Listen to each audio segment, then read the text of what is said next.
안녕하세요. 화요일 비탐성에 나오신 모든 빛의 성도님들, 오늘도 여러분들과 함께 하나님의 말씀의 빛을 본다는 것이 참 감사하고 또 행복하고 좋습니다. 우리 같이 기도하고 오늘 말씀 공부 시작하겠습니다.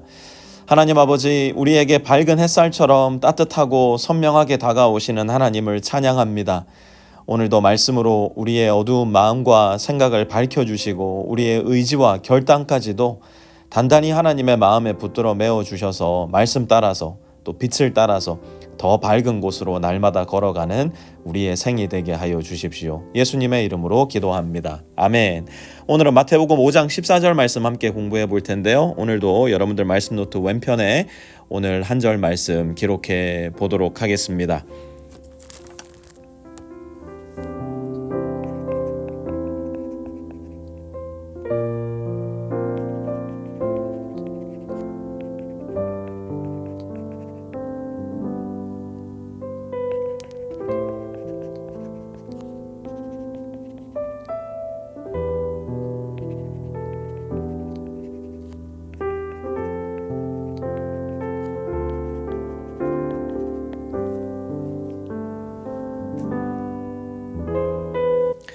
자, 오늘은 그냥 바로 말씀 속으로 함께 들어가 보려고 합니다. 먼저 이거 한번 생각해 봤으면 좋겠어요. 그 당시 사람들에게 예수님께서 말씀하신 이 세상은 도대체 어떤 세상이었을까? 어제도 잠시 이야기했지만 일단 그 당시의 세상은 로마가 전 세계를 지배하는, 로마가 온 세상에 평화를 가져온다는 팍스 로마나 이런 얘기 들어보신 적 있죠? 팍스 로마나, 로마의 평화가 곧 그 당시의 세상이었어요. 모든, 한번 생각해 보세요. 이렇게 로마가 중심에 있다면 모든 길은 다 로마로 통하는 거야. 로마가 얼마나 전 세계 도로를 잘 닦아놨는지 모든 길은 로마로 통하기 시작했고, 로마 제국 전체에 다른 나라, 다른 도시, 다른 마을, 이 모든 곳에 전쟁이 그쳐버리기 시작했어요.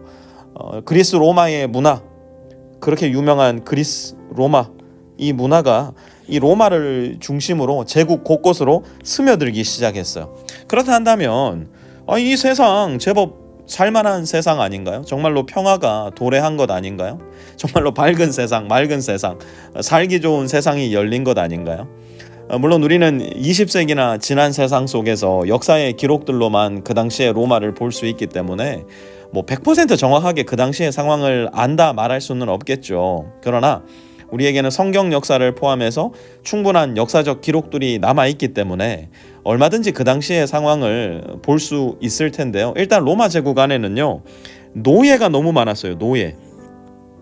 물론 역사학자들마다 그 비율을 달리 주장하기는 합니다만 전체 로마의 인구에서 적게는 20%, 많게는 40%가 노예의 신분으로 살아가야만 했어요. 여기에 아무런 사회적 보호나 복지의 혜택을 받을 수 없었던 여자, 고아, 이런 사람들까지 포함이 된다면 소위 인간 이하의 취급을 받으며 살아가던 사람들의 비율이 50%는 훌쩍 넘어선다고 볼 수 있을 겁니다. 인간을 비인간화하는 로마 제국의 또 다른 두드러진 특징, 그게 뭐였냐면 검투사 경기였어요. 검투사 경기. 여러분 검투사 경기 들어보신 적 있죠? 옛날에 왜 글래디에이터라는 유명한 영화에도 그런 게 나왔잖아요. 그런데 이게 말이 좋아 검투사 경기지, 이건 싸움 한번 안 해본 사람들을 이 전문 킬러들이 득실거리는 경기장으로 이 갑옷 하나 덜렁 입히고 칼 하나 들려서 던져놓고서는 칼에 베어 죽게 하고 창에 찔려 죽게 하고 활에 맞아 죽게 만들었어요. 이게 로마 제국 안에서는 날마다 일어나는 일상적 사건이고 사고였습니다. 여러분 오늘날 미국에서 제일 유명한 스포츠 경기가 아마 풋볼일 것 같아요. 야구 좋아하시는 분들도 계시고요.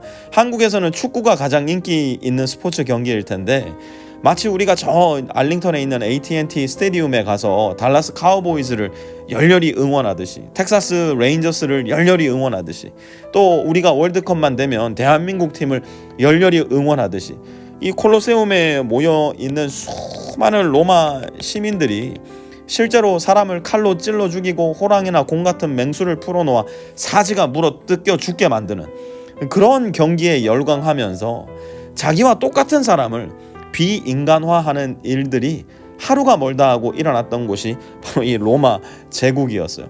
더불어 가장 중요하게는 그리스도인들을 향한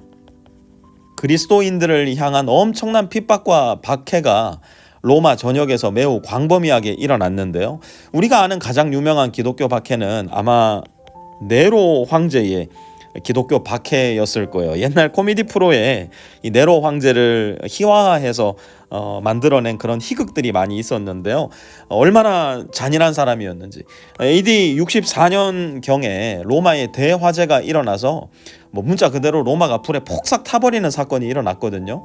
네로 황제는 이 책임을 그리스도인들에게로 돌려서요, 수많은 그리스도인들을 화형시켰어요. 동물에 찢겨 죽게 했어요. 또 십자가에 못 박아 처형시켰어요. 십자가가 온 동네에 얼마나 많이 걸려 있었는지 사람들이 시체가 썩는 냄새 때문에, 또 십자가 위에 달려 죽은 사람들의 그 처참한 모습 때문에 도저히 눈을 뜨고 볼 수 없었다라는 기록도 남아 있습니다. 이와 같은 역사적 사건들을 기초로 예수님 당시에 로마 제국을 점검해 보면 팍스 로마나라는 캐치프레이즈와는 매우 다르게 로마 제국은 결코 맑고 밝은 세상이 아니었음을 우리는 분명히 알 수 있을 겁니다. 마치 오늘날 우리가 살고 있는 이 미국이라는 세상, 또 우리의 조국 한국이라는 세상이 뭐 최첨단의 문명을 누리고 있고 가장 선진화된 국가 시스템을 갖추고 있다 하더라도 이 안에 사는 사람들은 다 알잖아요. 이 세상이 절대 밝지 않다. 어둠이 도처에 도사리고 있다. 그걸 우리가 너무나 잘 알고 있는 것처럼 예수님도 그 당시 세상의 어두움을 꿰뚫어 보고 계셨던 거예요. 그러고 보면 우리가 살아가는 이 세상에는 항상 어둠이 도처에 드리워져 있음을 우리는 인정할 수밖에 없고 깨닫게 되는 것이죠. 자, 그렇다면 두 번째 질문도 함께 생각해 봅시다. 두 번째 질문은 이거예요. 예수님이 예수님의 제자들을 향해서 너희는 세상의 빛인데 산 위에 세운 마을은 숨길 수 없다, 이렇게 이어서 말씀을 하신단 말이에요. 왜 굳이 산 위에 세운 마을 이야기를 하시는 것일까요? 이것도 같이 살펴보기 원합니다. 지금이야 뭐 내비게이션이 있어가지고 탁 핸드폰에 주소 찍으면은 turn right, turn left, make a U-turn 막 다 얘기해 주잖아요. 그런데 예전에는 우리가 길 찾을 때 어떻게 찾았어요? 우리는 흔히 이렇게 어디에 있는 롯데리아로 오세요 그렇게 얘기하거나, 어디에 있는 유명한 극장으로 오세요 이렇게 얘기하거나, 또 뭐 어디 백화점이 있어가지고 그 백화점에서 만나 어딘가 지역을 중심으로 어떤 한 건물을 중심으로 눈에 잘 보이는 랜드마크를 중심으로 사람들이 모이고 흩어지고 했단 말이에요.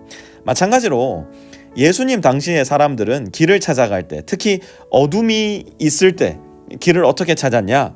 이렇게 산 위에 있으면, 여기에 마을이 있었다고요. 산 위에 마을이 있으면 밤에 사람들이 불을 켤 거 아닙니까? 이렇게 불을 켜면 그 마을에서 새어 나오는 작은 촛불 혹은 호롱불을 기준으로 해서 사람들은 자기가 가야 되는 길을 찾곤 했었어요. 예수님은 바로 그리스도인들이 그러한 역할을 하는 존재들이라 말씀하고 있는 겁니다. 비록 사회에서는 약자일지 모르겠지만, 자기 몸 하나 스스로 있을 곳을 정할 수 없는 노예일지 모르겠지만, 네로 황제와 같이 포악한 군주를 만나 죽음에 내쳐질 수도 있는 위험하고도 위태로운 상황에 있을지도 모르겠지만, 그래서 비록 아주 작은 호롱불처럼 위태로울지 모르겠지만 여전히 예수님을 따르는 제자들을 뭐라고 부르세요? 너희는 세상의 빛이다 라고 부르고 계신 겁니다. 왜요? 세상은 너무나 어둡고 예수님을 따르는 사람들은 그 누가 뭐라 해도 빛이 나는 사람들이기 때문이에요. 사실 그래서 그리스도인들이 욕을 먹고 세상에 손가락질을 당하는 겁니다. 여러분, 세상이 불교 신자들 막 욕하는 거 보셨어요? 힌두교 신자들한테 당신들 왜 그렇게 사느냐고 손가락질하는 거 보셨어요? 신천지한테 높은 도덕과 윤리를 요구하는 거 본 적 있으셔요? 안 합니다. 왜요? 그들은 세상의 빛이 아니니까요. 세상이 빛이 아닌 그들의 정체를 먼저 알아보는 거예요. 하지만 우리는 세상의 빛이기 때문에 어두운 세상조차도 그걸 본능적으로 알기 때문에 우리가 빛의 역할을 하지 않을 때 세상은 우리를 향해서 손가락질하고 욕하고 비난을 멈추지 않는 겁니다. 이거 정말 기가 막힌 일이에요. 그래서 마지막 세 번째 질문입니다. 내가 사는 장소에서 어두운 장소, 사람, 사건과 사고는 무엇인가요? 누가 어둡습니까? 어디가 어둡습니까? 무엇이 어두운가요? 그리고 나는 그 어두움을 어떻게, 무엇으로, 언제 밝힐 수 있을까요? 그곳에서 나는 어떻게 빛의 역할을 할 수 있을까요?